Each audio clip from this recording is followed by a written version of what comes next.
Bangun di bangun di bangun di. Akhirnya teman kita ini sudah bangun. Didi dari mana Anda berasal? Jambi. Dari Jambi. Iya. Oke. Halo Bang. Didi, terima kasih ya.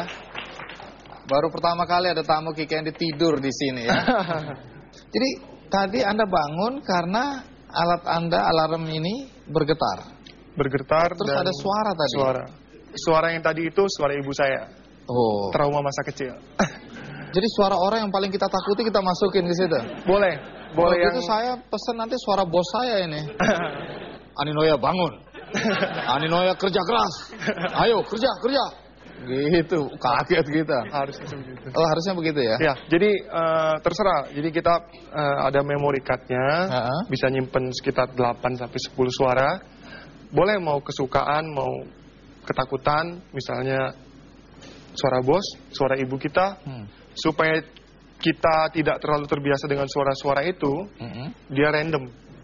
Kemudian dulu saya bagi kuesioner, bagi pertanyaan ke teman-teman. Salah satunya selain suara yang kita kenalin, juga yang membantu kita untuk bangun pagi ya dengan getaran. Biasanya kan kita goyang-goyangin gitu ya. Nah, dari bagian tubuh kita yang paling gampang, yang lebih peka, jawaban teman-teman kepala.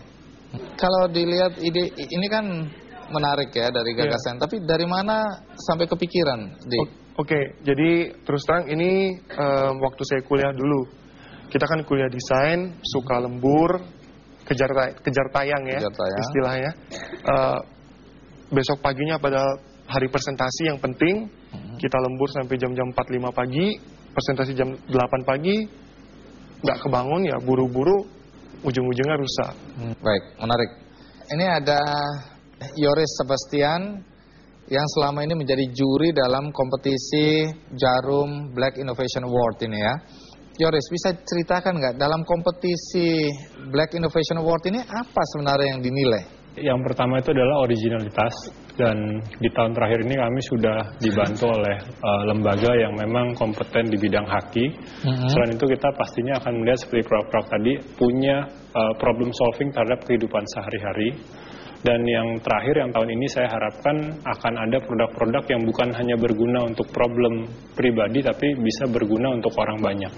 Black Innovation Award kan udah mulai masuk ke tahun kelima. Ya. Menurut Anda bagaimana Anda melihat minat dari anak-anak ini untuk menciptakan hal-hal yang kreatif?